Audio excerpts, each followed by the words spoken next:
Nanti sambil bantu di sounding teman-temannya ya. Bismillahirrahmanirrahim. Hari ini di Edlink sudah saya bukakan sesi ke-13 dan 14 karena kemarin kan kita masih bahas yang sesi 12 ya. Nanti walaupun hari Jumat libur, wayahna tetap pelajari materi walaupun secara daring dan ada recording lah ya teman-teman karena minggu depan kita sudah UAS ya, sudah UAS nanti mohon dipersiapkan juga untuk tugas mandiri yang nanti akan dibawa juga ke proyek UAS. Oke, izin share screen. Tadi saya sudah presentasikan yang hadir dulu, Kang Ilham aja nih. Yang lainnya nantilah menyusul ya. Materinya sudah muncul di screen. Sudah, Bu. Oke, Bismillahirrahmanirrahim ya. Kita lanjut ke pertemuan ke-13, harusnya analisis regresi. Nanti pertemuan ke-14 korelasi. Nah, ini masih bahas yang untuk linier yang sederhana. Sedangkan di pertemuan ke-15 bahas tentang analisis regresi dan korelasi linier berganda dan juga bahas yang untuk analisis regresi dan korelasi non-linier ya. Jadi ada 3 bahasan yang perlu kita bahas lagi sebetulnya ya. Ya, sebelum dimulai, minta tolong dipimpin doa supaya perkuliahan kita hari ini berjalan lancar. Dipersilahkan. Ada Teresa. Ilham pimpin doa ya. Baik, Bu. Baik, sebelum memulai pelajaran, marilah kita berdoa terlebih dahulu. Berdoa dimulai.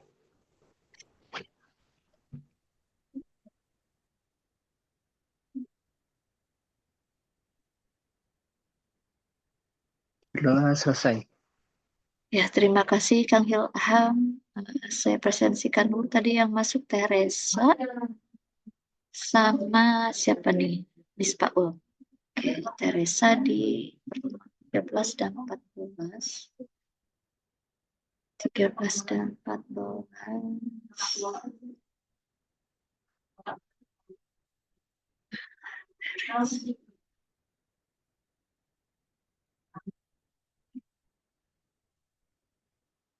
Ini Nispa Ul ya. Nispa Ul. Oke.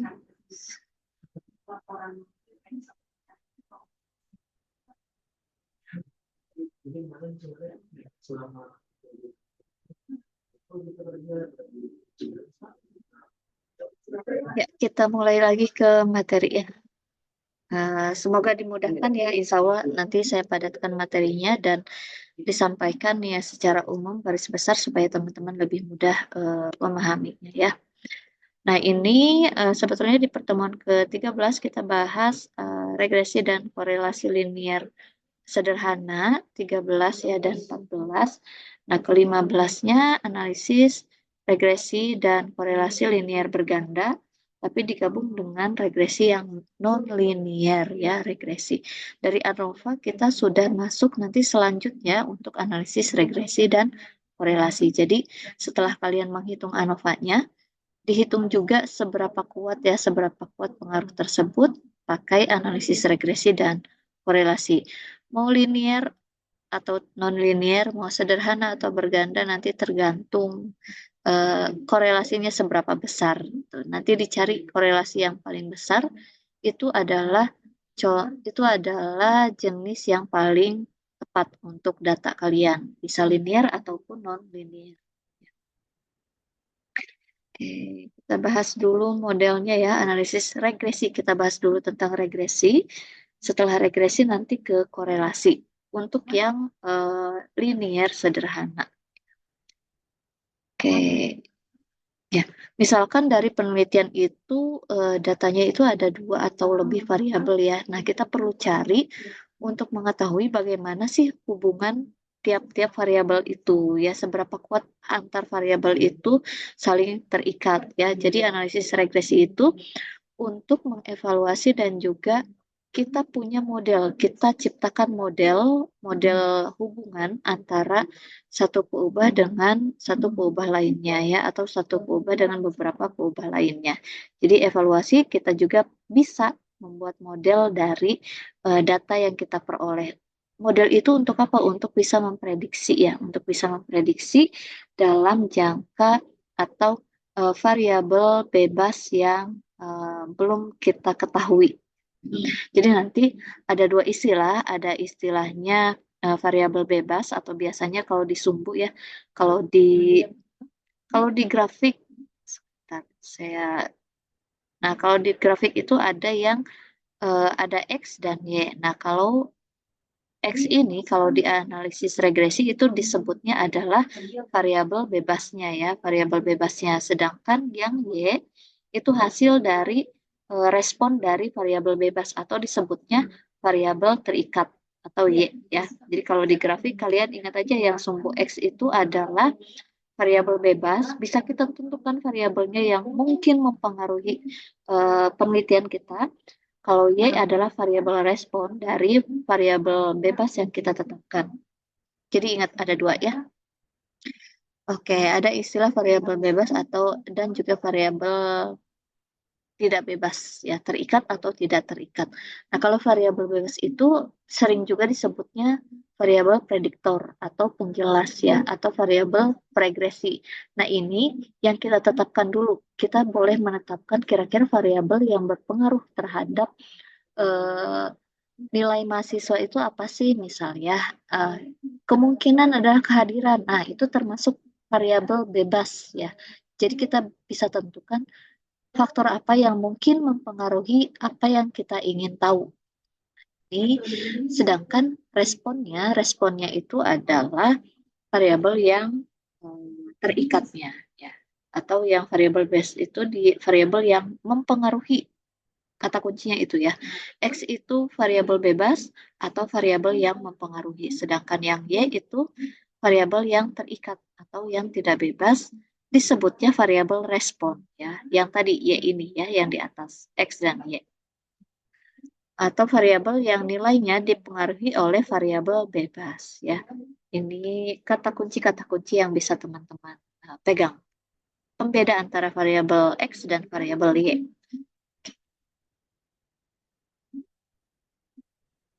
Oke, nanti dari model-model itu, dari variabel tersebut kita bisa memodelkan tadi ya untuk bisa memprediksi. Nah, ini ada beberapa contoh nih. Contoh kita menentukan mana variabel bebasnya, mana variabel terikatnya. Nah, contohnya misalkan nilai statistik dari skor intelijensia ya, berarti faktor intelijensia itu yang kita tetapkan, yang peneliti tetapkan, sedangkan nilai statistiknya kan tergantung respon ya, tergantung misalkan nilai IQ-nya 120, ternyata nilai statistiknya 100 misalnya. IQ-nya 80, nilai statistiknya 50 misal. Jadi ada kalau misalkan berat badan, dari tinggi badan, misalkan kita mengukur tinggi badannya. Yang kita ukur tinggi badannya dulu nih, X-nya. Berarti variabel yang kita tetapkan, variabel bebasnya adalah variabel tinggi badan. Sedangkan kita ingin tahu respon berat badan, kalau tinggi badannya sekian, berapa sih berat badannya? Nah, itu berat badan ini termasuk variabel respon atau terikat.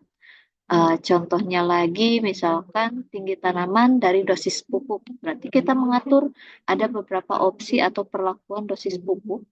Apakah akan berpengaruh terhadap tinggi tanamannya ya? Gitu. Ini contoh. Nah, ini kita menentukan ya. Contoh dari statement ini kita akan membedakan mana variabel bebas dan mana variabel terikat.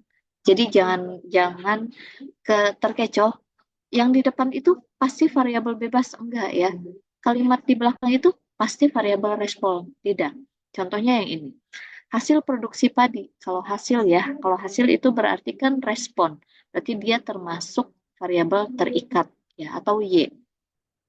Akan sangat tergantung pada jumlah dan kualitas pupuk. Nah, berarti jumlah dan kualitas pupuk itu termasuk variabel bebas atau variabel X yang kita tetapkan di awal. Contoh lagi yang omset.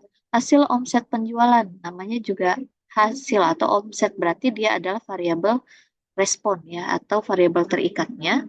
dari sebuah supermarket akan dipengaruhi oleh banyaknya pengunjung. Nah, berarti kita ingin mengidentifikasi apakah banyaknya pengunjung bisa mempengaruhi hasil penjualan atau omset. Berarti variabel bebasnya adalah banyaknya pengunjung, sedangkan omset penjualan adalah variabel terikatnya, ya. Jadi yang biru itu adalah X, yang hijau adalah Y-nya, ya. Contoh lagi yang kalau misalkan variabel X-nya di depan, ya. Contohnya pengaruh temperatur. Pengaruh temperatur terhadap tekanan dari gas.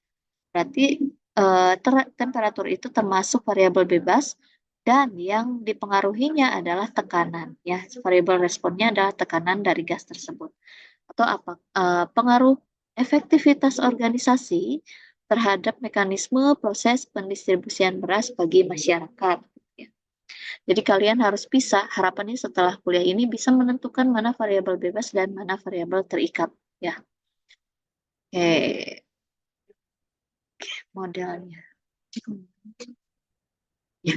Regresi itu untuk tadi ya, untuk memprediksi, menganalisis, dan juga mengukur seberapa kuat sih hubungan antar variabel tersebut, antar variabel bebas dan juga variabel terikat. Nah, itu bisa diukur dalam satuan angka. Seberapa besar ya, seberapa besar eh, kekuatan hubungan antar dua variabel itu. Nah, ini model regresi ada dua jenis ya. Ada yang regresi sederhana, ada juga yang berganda. Nah, masing-masing untuk yang sederhana ada dua jenis lagi. Ada yang regresi linier sederhana, ada juga regresi non-linier sederhana. Yang lebih dari satu penjelas atau lebih dari satu variabel bebas itu disebutnya yang berganda. Model regresi berganda dibagi lagi ada yang linier dan juga non-linier. Nah, nanti untuk yang linier itu ada regresi linier, peubah boneka, dan interaksi. Kalau non-linier, contoh-contohnya kalau kalian di Excel ya, ganti-ganti grafik nih. Kalau ada grafik garis kan ada yang lengkung, bisa juga dia yang garis lurus ke atas, atau yang kalian pakainya yang ada tanda fx-nya ya. Bisa nanti diubah ke polinomial, akar, resiprokal, logaritma, atau eksponensial. Nah, kita bahas di nanti besok ya di hari Jumat. Saya sampaikan recording untuk jenis-jenis regresi yang non-linear dan juga yang berganda. Hari ini kita bahas yang regresi linear sederhana dulu. Oke. Model umum regresinya yaitu adalah yang akan kita cari ya variabel responnya.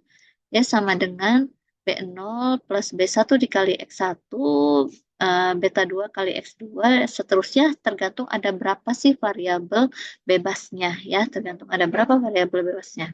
Nah, untuk yang regresi linear sederhana cukup ini. Persamaannya kalau kalian pernah lihat ya, ada persamaan Y sama dengan A plus BX. Nah, itulah. Ini persamaan linear. Y sama dengan A plus BX.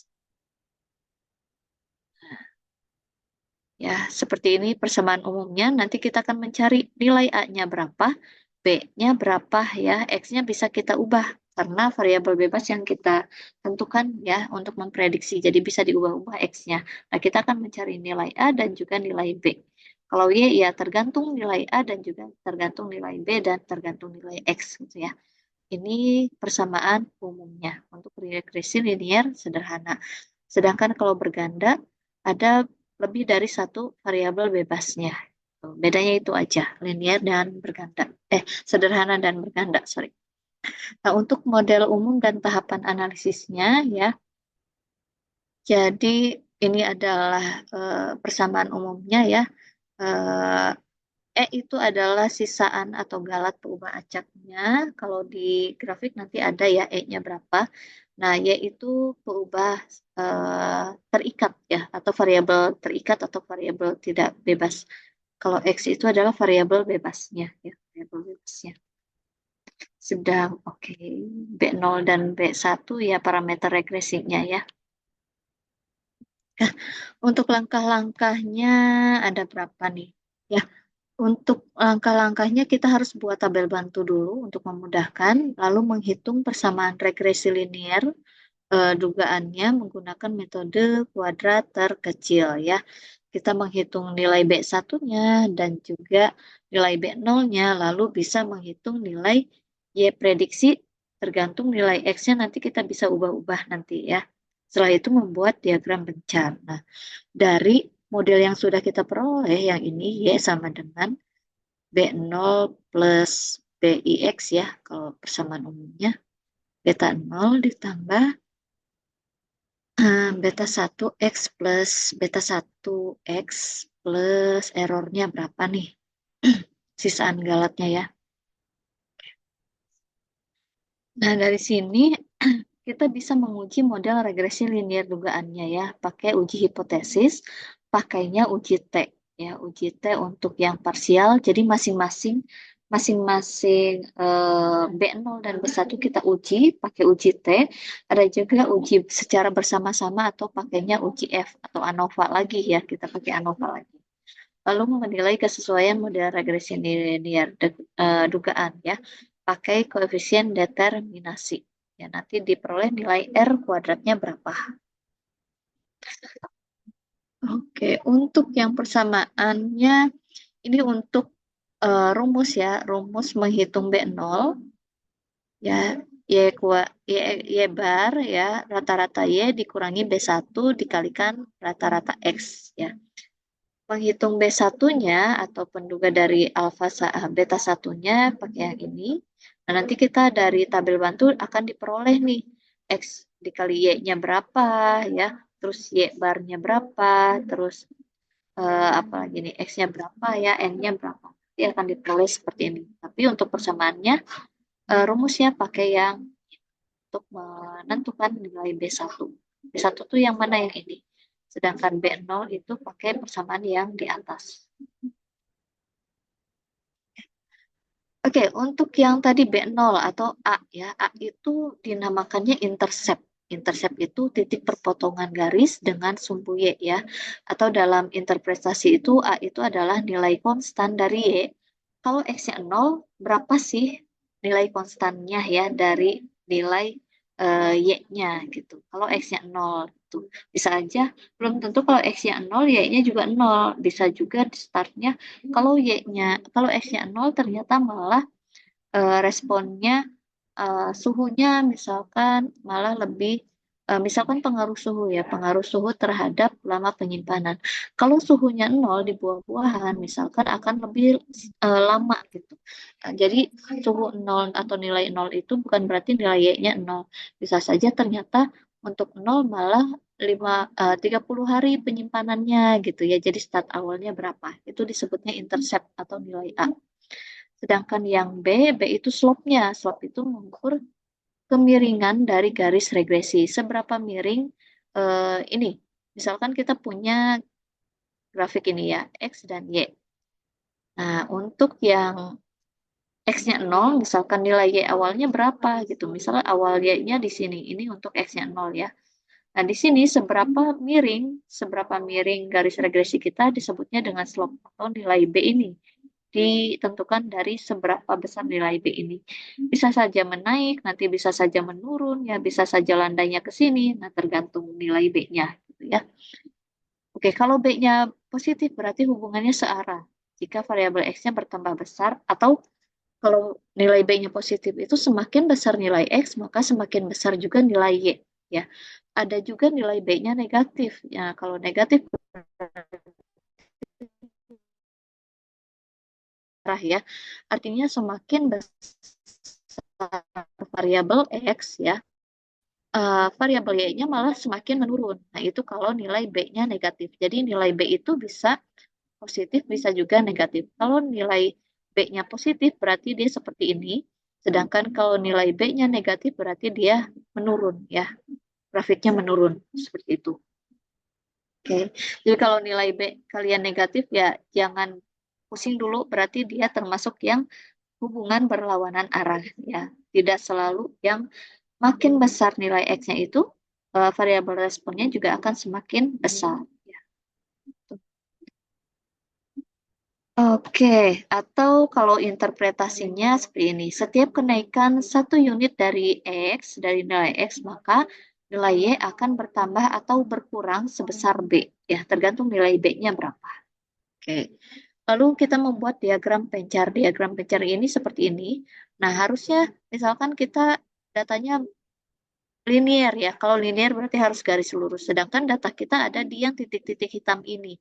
Jadi kita bisa mengetahui seberapa gap atau jarak antara data hasil observasi kita terhadap jenis data yang seharusnya atau persamaan linear ini ya, persamaan linear. Oke, ini contoh beberapa contoh diagram pencarnya. Ini kalau tidak ada garis regresi linearnya. Ini arah hubungannya tadi ya sudah dijelaskan. Ada yang hubungan positif dan juga negatif. Selanjutnya ada uji hipotesis, ada yang secara simultan atau pakai uji F, dan juga ada secara parsial. Jadi masing-masing nilai B0 dan juga B1-nya kita uji hipotesisnya. Oke. Hipotesis simultannya nantilah langsung ke contoh ya. Ini ada rumus ya, rumus untuk uji hipotesis simultan atau pakai tabel F-nya nanti dibuka lagi ya. Tabel F-nya dibuka lagi. Nah, ini untuk yang parsial. Parsial itu kita cari hipotesis nilai B0 dan juga nilai B1. Ya. Ini ada eh, rumusnya. Nanti dicatat ulang, tolong dicatat ulang untuk persamaannya. Kita lanjut ke sebentar. Uji parsial untuk nilai B1 ya pakai rumus yang ini. Oke, dan juga terakhir kita mencari tahu nilai koefisien determinasi atau R kuadratnya ya. Rumusnya JKR, JK regresi dibagi dengan JK totalnya. Ya. Jadi kalau R kuadrat itu tampilannya bisa dalam persen atau bisa juga desimal ya. 0 sampai 1 bisa juga negatif. Kalau yang dalam persen berarti 1 sampai 100% ya. Nanti cukup baik model regresinya untuk digunakan kalau semakin dekat dengan 1. Ya, semakin dekat dengan 1, berarti model regresi yang kita peroleh atau persamaan Y sama dengan A plus BX yang kita peroleh itu akan semakin baik kita gunakan untuk memprediksi. Ya. Tapi semakin mendekati 0, nilai R kuadratnya berarti persamaan yang kita peroleh akan semakin lemah atau tidak baik digunakan untuk diprediksi. Ini contoh R kuadrat atau koefisien determinasinya. Kalau misalkan R-nya sama dengan 1, berarti hasil data observasi kita betul-betul tepat dengan yang persamaan regresi linear yang kita peroleh.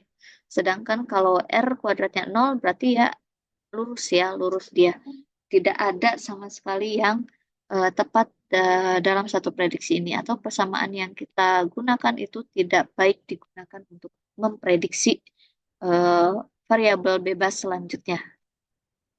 Langsung ke contoh, misalkan ini kalian coba sediakan kertas atau buku ya atau alat tulis untuk mencatat tiap-tiap langkahnya. Jadi kalau kalian ikuti langkahnya, insya Allah akan lebih mudah dalam memahaminya. Langkah ini dari mana gitu ya.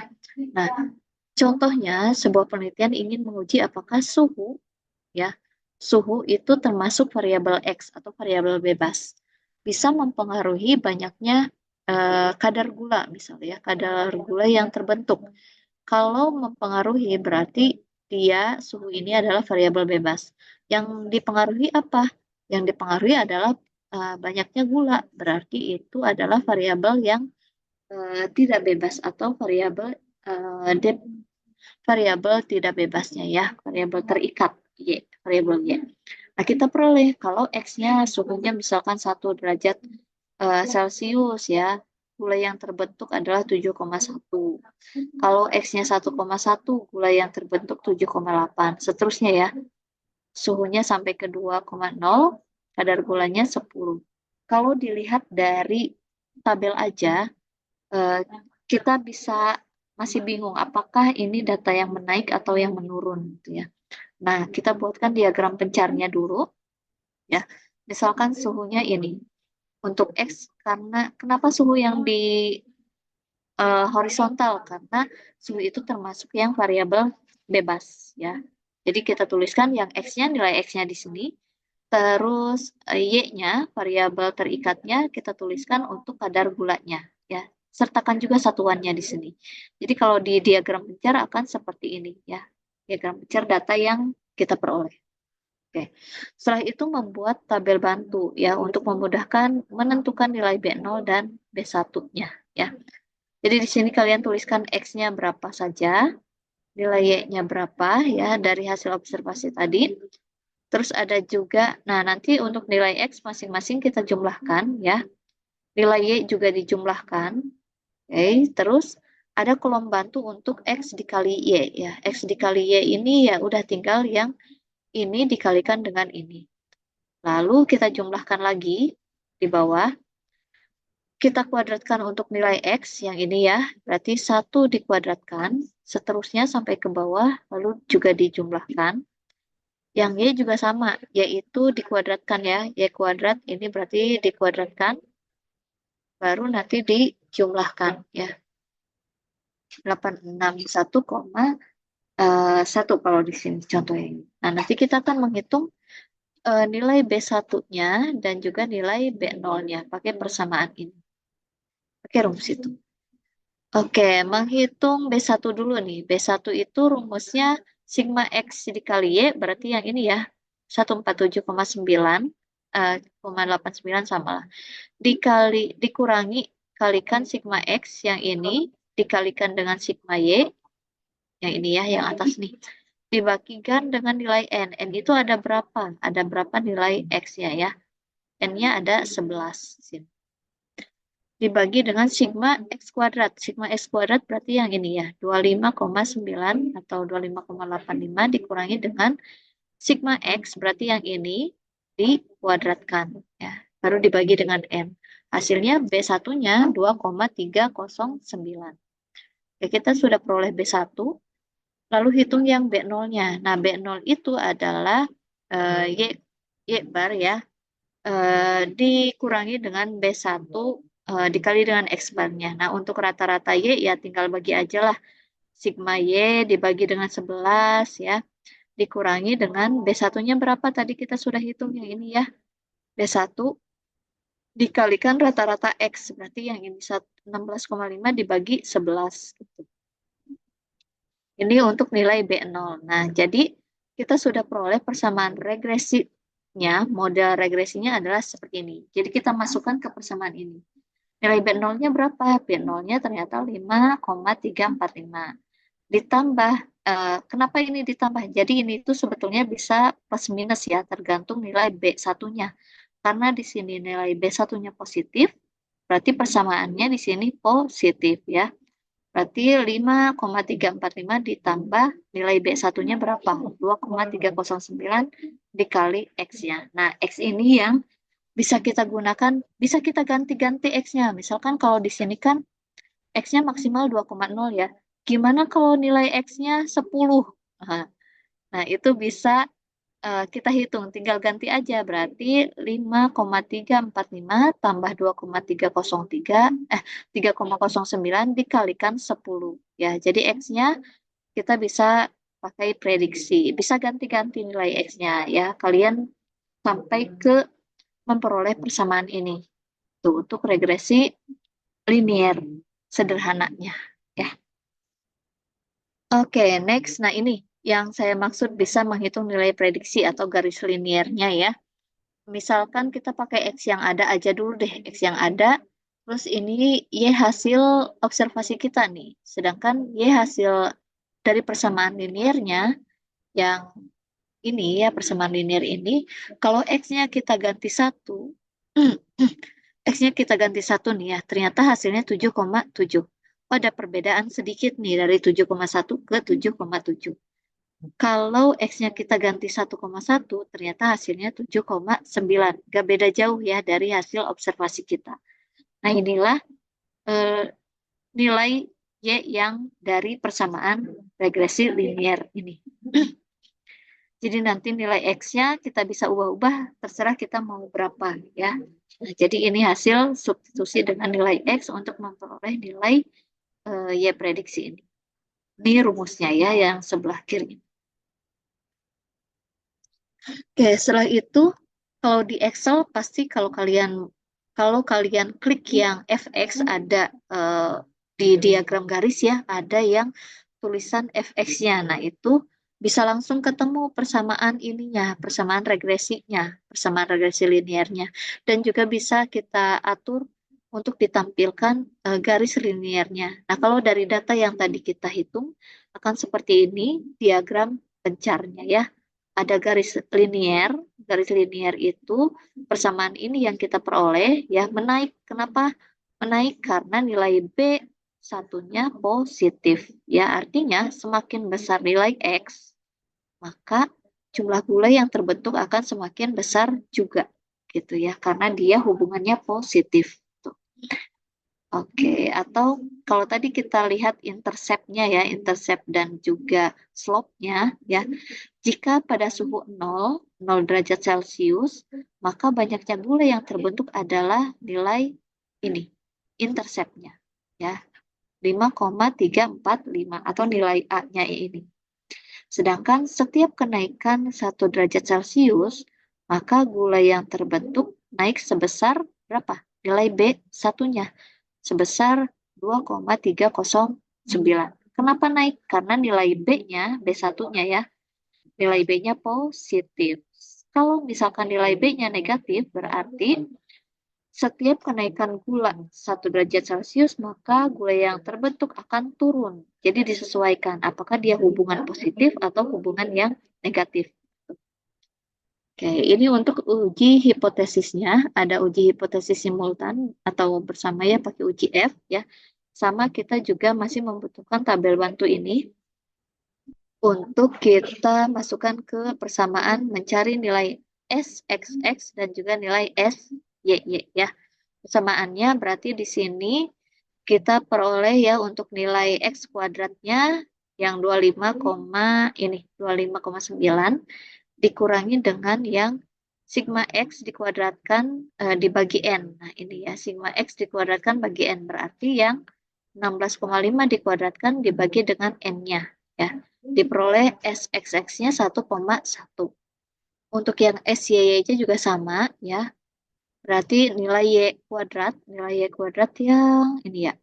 Nilai Y kuadrat ya.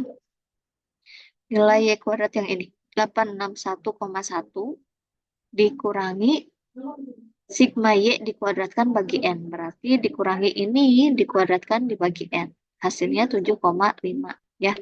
Jadi untuk B0-nya tadi kita tuliskan dulu A-nya ya. Nilai A-nya 5,345, nilai B-nya 2,309 ya.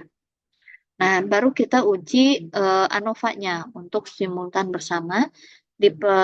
Kita tuliskan sumber keragamannya, ada regresi, ada galat, dan juga total. Nanti kalau ini dilihat lagi di rumus yang tadi ya, untuk uji hipotesis secara simultan. Mencari tahu DB-nya seperti apa, DB regresinya ya, DB regresinya 1, nih, ini rumusnya nih. DB regresinya sama dengan 1, untuk galatnya itu N-2 ya, N-2. N-nya ada berapa tadi? 11 dikurangi 2, jadi galatnya 9 ya untuk DB galat. Untuk DB totalnya berarti N-1, berarti 11 dikurangi 1. Ini untuk persamaannya. Rumus-rumusnya di sini ya. Sedangkan untuk jika regresi itu B kuadrat X, SXX-nya ya.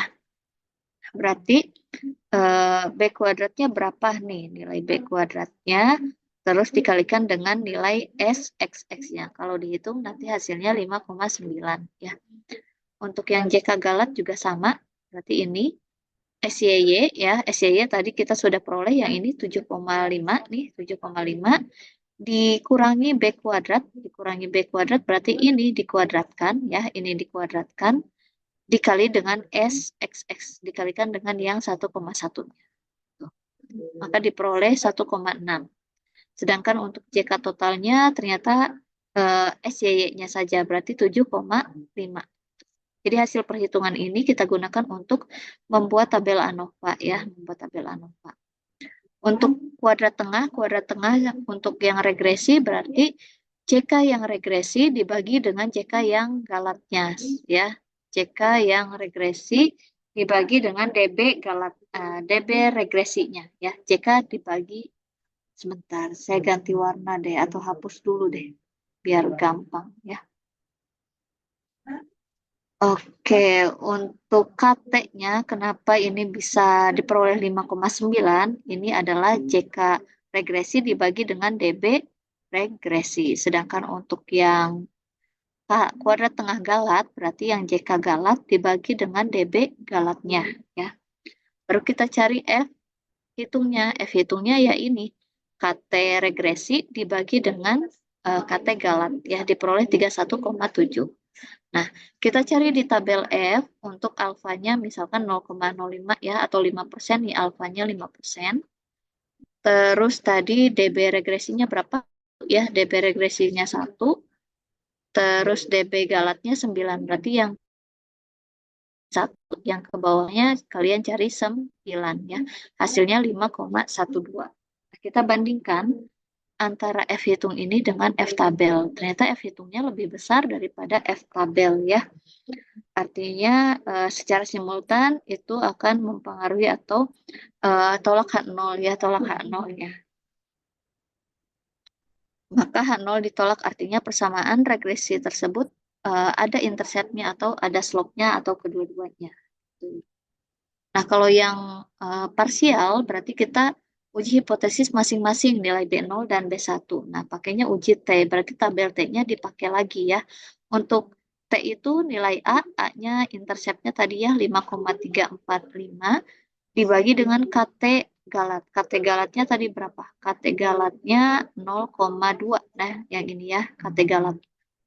Dibagi KT galat, dikalikan dengan sigma X kuadrat. X kuadratnya berapa tadi? X kuadratnya yang ini ya, 25,9. 25,9 dibagi N. N-nya 11 ya.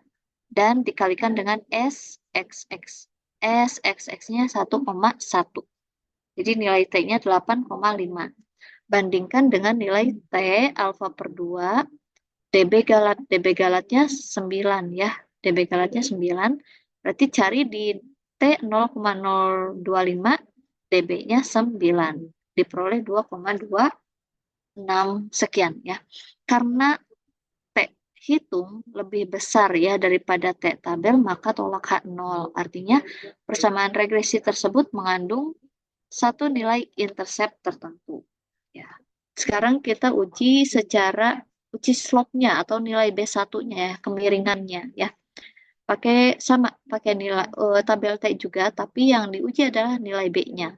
B-nya berapa tadi? 2,309 dibagi KT galat, akar dari KT galat dibagi dengan SXX. Diperoleh 5,6. Sama kita bandingkan dengan yang tabel, ternyata yang T hitungnya ini lebih besar ya. Berarti benar bahwa suhu mempengaruhi banyaknya gula yang terbentuk ya, atau variabel bebas mempengaruhi variabel terikat. Jadi ada uji simultan secara bersama-sama, ada juga uji hipotesis parsial. Oke. Next, menghitung nilai determinasi atau R kuadratnya ini ya. Untuk nilai R kuadrat, rumusnya simple. Kalau kalian sudah menghitung ANOVA-nya, berarti JK regresinya dibagi dengan JK total. Berarti 5,9 dibagi dengan 7,5. Ini 0,779 atau 77,9%. Persamaan ini punya koefisien determinasi yang cukup besar karena 0,779 itu mendekati 1 ya, cukup baik. Artinya persamaan yang kita peroleh yang ini cukup baik digunakan untuk memprediksi nilai X selanjutnya gitu ya. Jadi persamaan ini valid lah untuk kita gunakan karena nilai R kuadratnya cukup besar ya, mendekati 1. Atau sisanya berapa nih? Berarti sisanya 22,1 itu dipengaruhi oleh variabel lain di luar persamaan regresi yang kita tetapkan ya. Di luar suhu berarti ada yang mempengaruhi sebanyak 22,1% untuk membentuk gula, untuk pembentukan gula ya. Gitu. Oke, jika nilai R kuadratnya sudah cukup baik, bisa dilakukan peramalan tadi ya. Kita bisa gonta-ganti nilai X-nya sesuka kita, sesuka peneliti ya. Ini untuk contoh aja, misalkan nilai X-nya kita ubah 1,75, berarti bulannya yang terbentuk adalah 9,386. Satu lagi analisis korelasi. Kalau tadi regresi, sekarang korelasinya. Korelasinya seberapa kuat ya, seberapa kuat. Jadi kita ingin mengetahui seberapa kuat hubungan ini, seberapa kuat hubungan antar variabel tersebut terjadi ya. Jadi ada derajat hubungannya, disebutnya koefisien korelasi ya.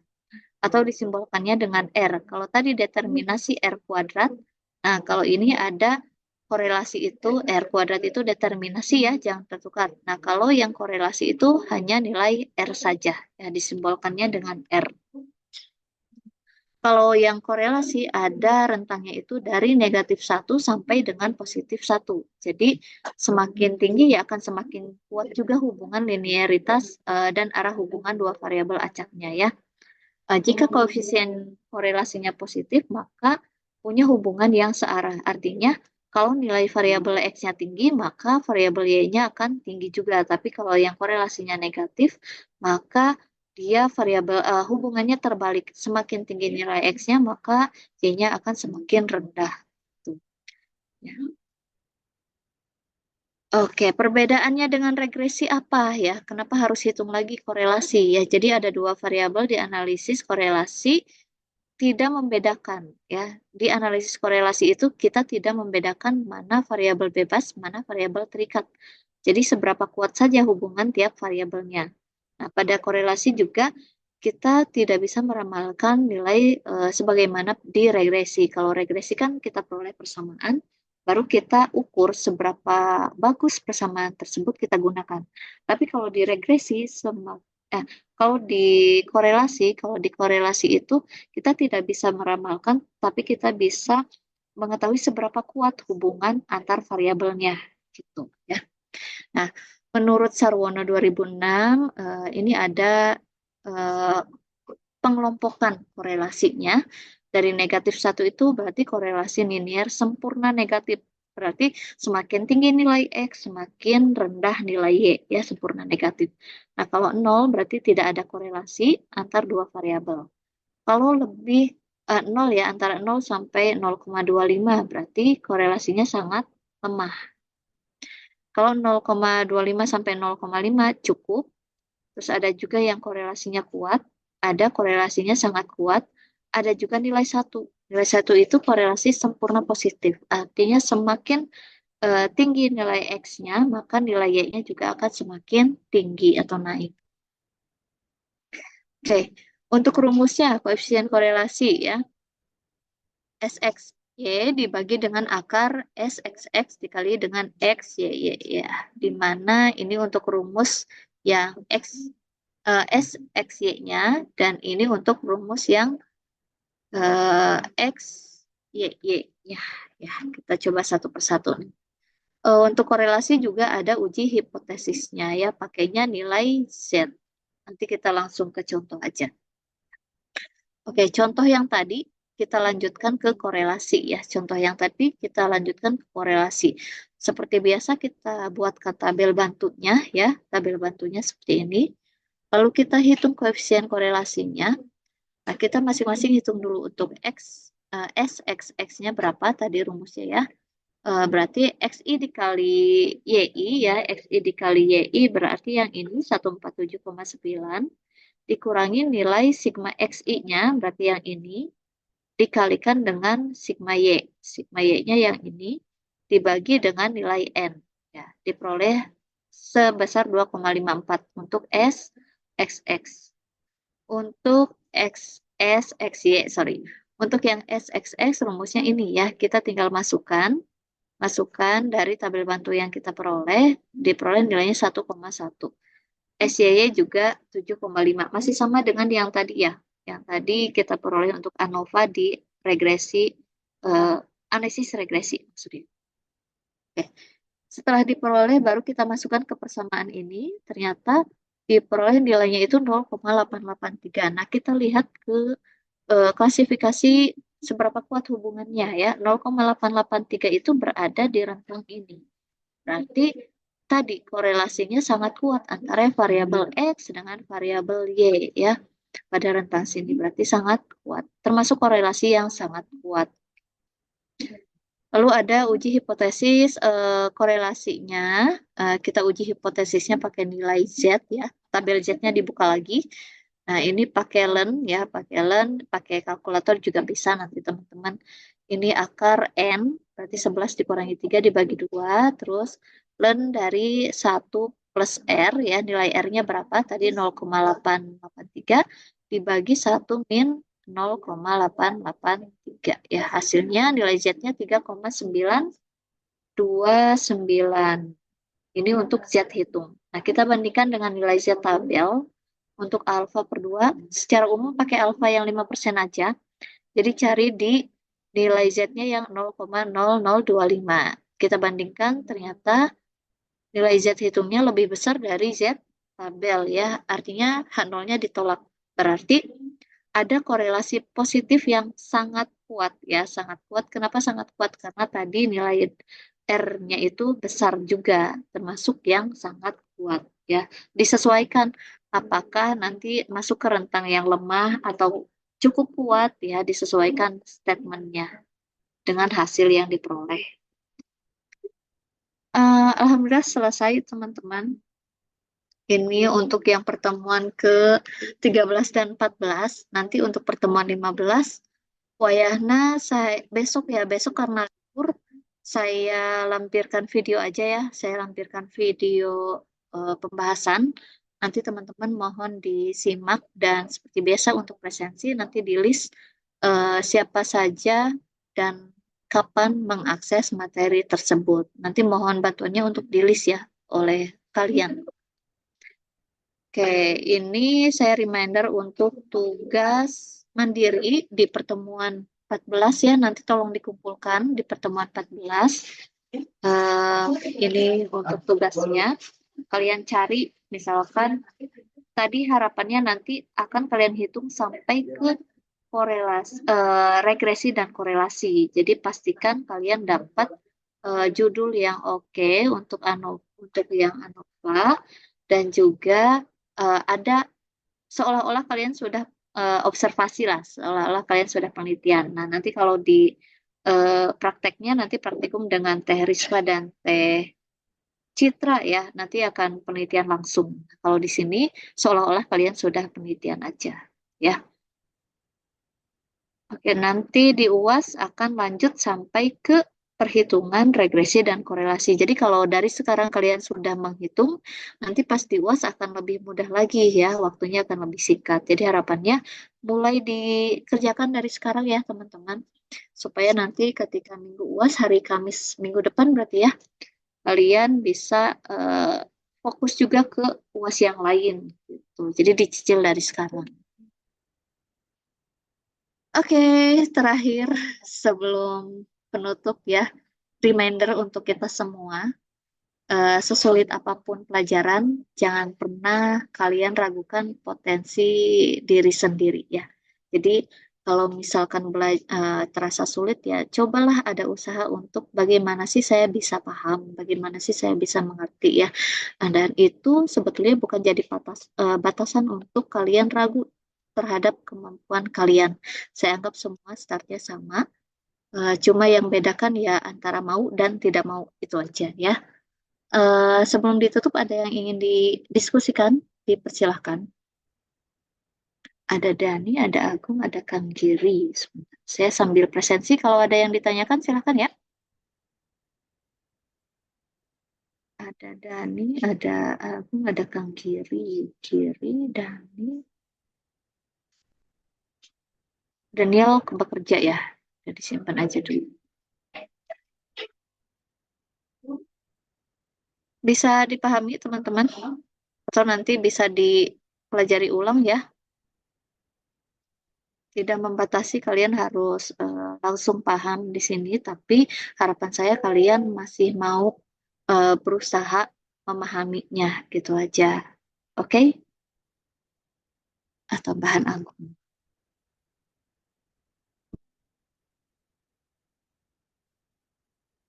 Ya, Jadi untuk UASnya silahkan dipersiapkan. Untuk yang tugas mandiri di pertemuan 14 itu dilanjut ke analisis regresi dan korelasi. Jadi kalian bisa dipersiapkan dari sekarang supaya nanti tidak terlalu supaya hasilnya juga lebih bagus lah preparationnya ya. Terima kasih. Kalau tidak ada yang ingin ditanyakan, saya anggap cukup paham ya teman-teman. Nanti dipelajari lagi dan disiapkan tugasnya. Saya mohon pamit dan mohon maaf apabila selama satu semester ini banyak sekali kekurangan ya ataupun salah kata atau salah tindakan yang tidak berkenan di hati teman-teman semuanya. Mohon dimaafkan. Semoga kita dapat hasil yang terbaik di mata kuliah manapun ya dan juga ilmunya bisa teman-teman eh, manfaatkan untuk nanti di masa depan ya. Terima kasih ya. Assalamualaikum warahmatullahi wabarakatuh. Waalaikumsalam warahmatullahi wabarakatuh. Waalaikumsalam. Terima kasih, Bu.